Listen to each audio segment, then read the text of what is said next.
Hello friends, welcome eight smart learning lectures. अब तक हम इंटेलिजेंस के दो theory, Spearman two factor theory और थर्स्टन ग्रुप फैक्टर थ्योरी को समझ चुके हैं। आज हम इंटेलिजेंस के मल्टीपल इंटेलिजेंस थ्योरी को समझेंगे। सो स्टार्ट करते हैं आज की video. Howard Gardner, an American cognitive psychologist, proposed the multiple intelligence theory in his book Frames of Mind in 1983. Howard Gardner, जो एक अमेरिकन साइकोलॉजिस्ट थे, उन्होंने बुद्धि के बहुबुद्धि सिद्धांत को अपने बुक फ्रेम्स ऑफ माइंड से 1983 में प्रस्तावित किया था। He criticized this type of thought that intelligence is a single trait which can be measured through intelligence quotient test. Gardner ने इस चीज को क्रिटिसाइज किया कि इंटेलिजेंस जो है एक एकाकीशील गुण है और उसे इंटेलिजेंस क्वोशिएंट यानी बुद्धि लब्धि द्वारा मापा जा सकता है। He also criticized factorial approach and said that this approach is not able to conclude complexity, diversity and practicality of human intelligence. उन्होंने फैक्टोरियल अप्रोच यानी तत्व उपागम को भी क्रिटिसाइज किया और उन्होंने कहा कि यह उपागम ह्यूमन इंटेलिजेंस की जटिलता, विविधता और व्यवहारिकता को पूरी तरह सम्मिलित नहीं करता है या पूरी तरह कहें तो इंक्लूड कर पाने में सक्षम नहीं है। उसके बाद he introduced 7 different types of intelligence and each type of intelligence is independent of each other. तो उन्होंने 7 प्रकार की बुद्धि को इंट्रोड्यूस किया और कहा कि प्रत्येक बुद्धि जो है वो एक दूसरे से इंडिपेंडेंट है, स्वतंत्र है। एक दूसरे से स्वतंत्र होने का मतलब ये है कि यदि किसी इंडिविजुअल पर्सन में एक बुद्धि की मात्रा अधिक है तो यह जरूरी नहीं है कि दूसरे टाइप की बुद्धि की मात्रा भी अधिक ही होगी या फिर कम होगी। उनका यह भी कहना था कि जब हमारे समक्ष कोई प्रॉब्लम्स आती है तो अलग अलग टाइप्स की बुद्धियां आपस में अंतःक्रिया करके एक साथ कार्य करती हैं उस प्रॉब्लम्स को सॉल्व करने में। गार्डनर ने पहले सिर्फ 7 प्रकार की बुद्धि को ही इंट्रोड्यूस किया था, but in 1999 he also added 3 types of intelligence and claimed that there are 10 types of intelligence. But 1999 में उन्होंने इंटेलिजेंस में और 3 टाइप्स इंटेलिजेंस को ऐड किया और उसके बाद उन्होंने टोटल इंटेलिजेंस के 10 प्रकार बताए, जिसके बारे में हम विस्तृत रूप से यहाँ समझेंगे।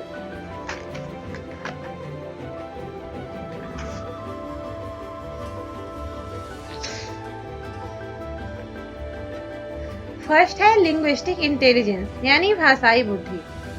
It deals with sensitivity to the spoken and written language, potential to learn language and capacity to use language to accomplish certain goals. उन्होंने भाषाई बुद्धि को, लिंग्विस्टिक इंटेलिजेंस को बोले और लिखे जाने वाले भाषा के प्रति संवेदनशीलता, भाषाओं को सीखने की एक तरह की क्षमता या फिर किसी विशेष लक्ष्य को, विशेष गोल को पूरा करने में उस भाषा को उपयोग करने की क्षमता को संदर्भित करता है। People with high verbal intelligence are good at reading, writing, telling stories, memorizing words along with dates.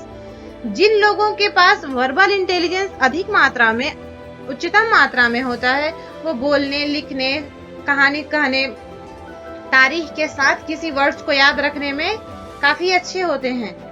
Carriers you could dominate with your in linguistic intelligence are lawyer, author, poet, journalist etc.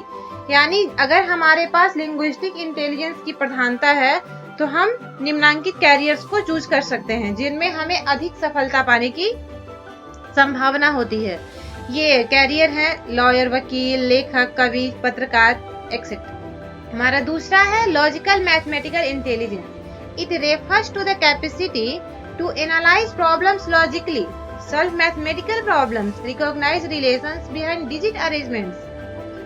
Analogical potential, तार्किक गणितीय बुद्धि जो है वो किसी भी problems को logically analyse करने में, मैथमेटिकल प्रॉब्लम्स को सॉल्व करने में डिजिट अरेंजमेंट्स यानी अंकों के व्यवस्थितीकरण में जो संबंध उनके पीछे छिपा है उसको पहचानने में सादृश्यता क्षमता, ये सब काफी अधिक होते हैं। Careers you could dominate with this type of intelligence are mathematicians, accountants, computer analysts, scientists, etc.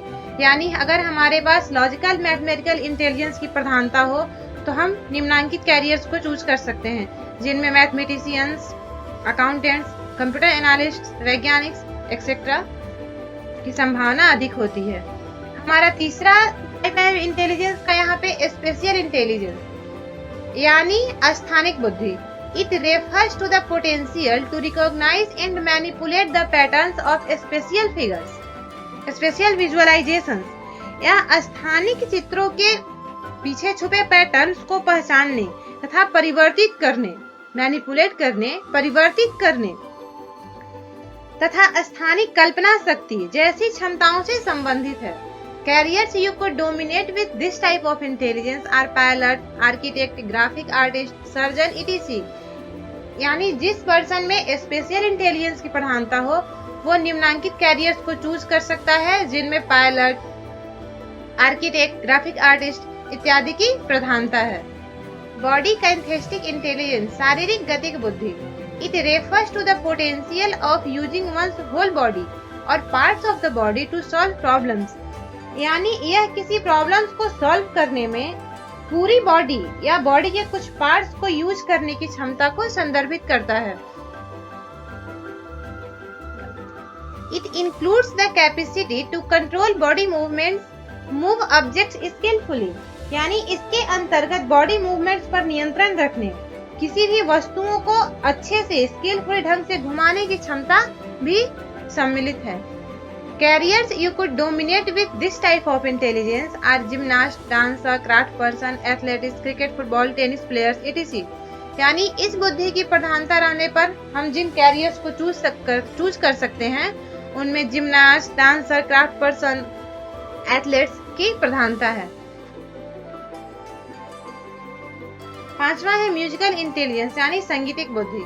It refers to the skill in the performance, composition and appreciation of musical patterns. यह म्यूजिकल पैटर्न्स के प्रदर्शन, संरचना और प्रशंसा में निपुणता को संदर्भित करता है। People with high musical intelligence have good pitch and are able to sing, play musical instruments and compose music. यानी जिन लोगों के पास म्यूजिकल इंटेलिजेंस की प्रधानता होती है वे संगीत में अच्छी पिच रखते हैं, म्यूजिकल इंस्ट्रूमेंट्स बजाने, संगीत की रचना करने, लय, टोन, राग आदि की पहचान करने में अधिक सक्षम होते हैं। Careers you could dominate with this type of intelligence are singer, composer, musicians, etc. यानी इस बुद्धि की प्रधानता होने पर हम जिस कैरियर को चूज कर सकते हैं, जिन कैरियर्स को, उनमें सिंगर, कंपोजर, म्यूजिशियंस की संभावना अधिक होती है। छठा है इंटरपर्सनल इंटेलिजेंस।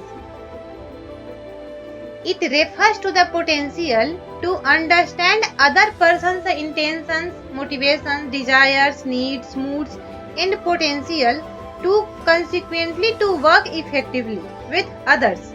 Interpersonal intelligence का मतलब होता है अंतर्वैयक्तिक बुद्धि, अंतर्वैयक्तिक बुद्धि।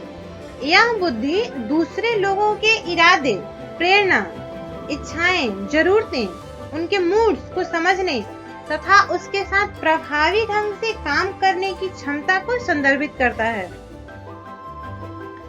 साथ ही कोई पर्सन कौन से सिचुएशन में किस प्रकार बिहेव करेगा इसके बारे में भी पूर्व कथन करने की क्षमता इस बुद्धि के अंतर्गत सम्मिलित है। It is also called personal other intelligence. इसे व्यक्तिगत अन्य बुद्धि भी कहा जाता है। Careers you could dominate with this type of intelligence are psychologist, therapist, counsellor etc. इस बुद्धि की प्रधानता होने पर जिस कैरियर को चुनने की संभावना अधिक रहती है उनमें साइकोलॉजिस्ट, थेरेपिस्ट, काउंसलर इत्यादि की प्रधानता अधिक है। सातवां है इंट्रापर्सनल इंटेलिजेंस यानी अंतरावैयक्तिक बुद्धि। It refers to the potential to understand and monitor one's own emotions, moods, feelings या किसी के स्वयं के इमोशंस, संवेग, उसके भाव, उसकी मनोदशा, साथ ही उसकी क्षमताओं और कमजोरियों को भी समझने और उसको मॉनिटर करने, निगरानी करने की क्षमता को संदर्भित करता है। It is also called personal self intelligence. इसे व्यक्तिगत आत्मन बुद्धि भी कहा जाता है। Careers you could dominate with this type of intelligence are teacher, psychologist, manager, etc। इस बुद्धि की प्रधानता होने पर जिस कैरियर्स को चुने जाने की संभावना अधिक होती है, गलत, इस बुद्धि की प्रधानता होने पर जिन कैरियर्स के चुने जाने की संभावना अधिक होती है उनमें टीचर, साइकोलॉजिस्ट, मैनेजर इत्यादि की प्रधानता अधिक है।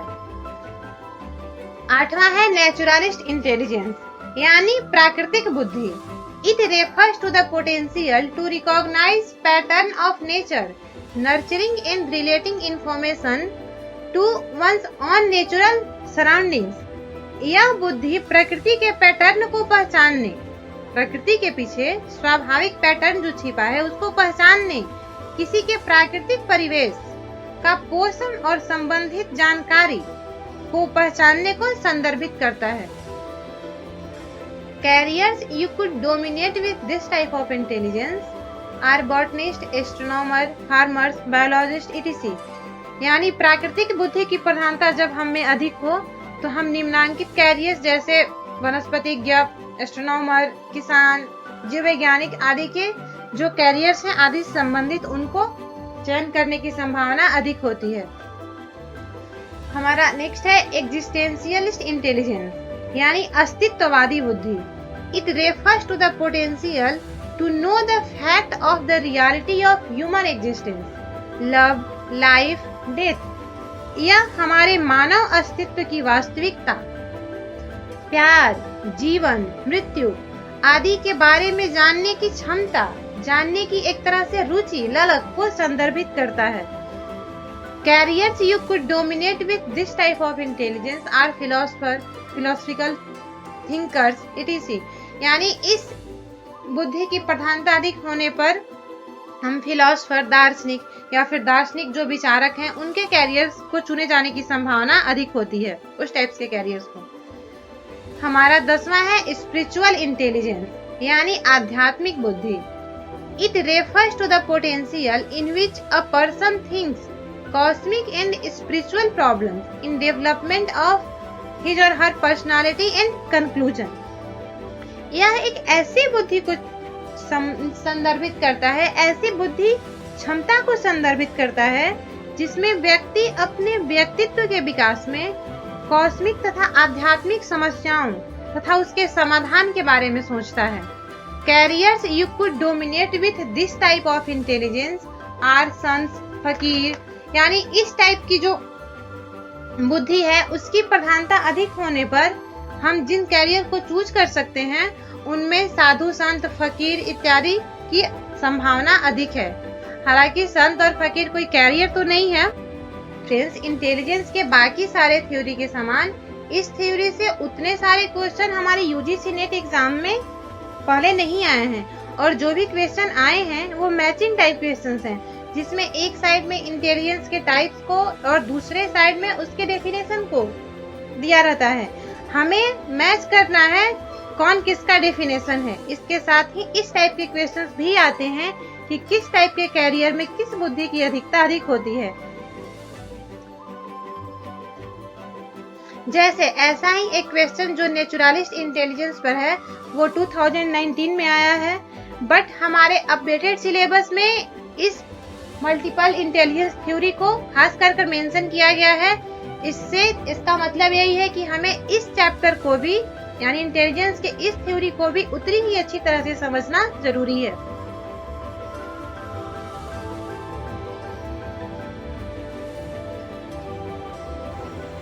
फ्रेंड्स, वीडियो पसंद आए तो लाइक एंड शेयर करें, और इस वीडियो से रिलेटेड यानी इस चैप्टर से रिलेटेड कोई भी क्वेरी है तो नीचे कमेंट बॉक्स में प्लीज कमेंट करें। इस चैप्टर के डिटेल्ड नोट्स के लिए जो हमारे पास हिंदी और इंग्लिश दोनों लैंग्वेज में अवेलेबल है, हमारे स्मार्ट लर्निंग लेक्चर्स @gmail.com पर ईमेल करें।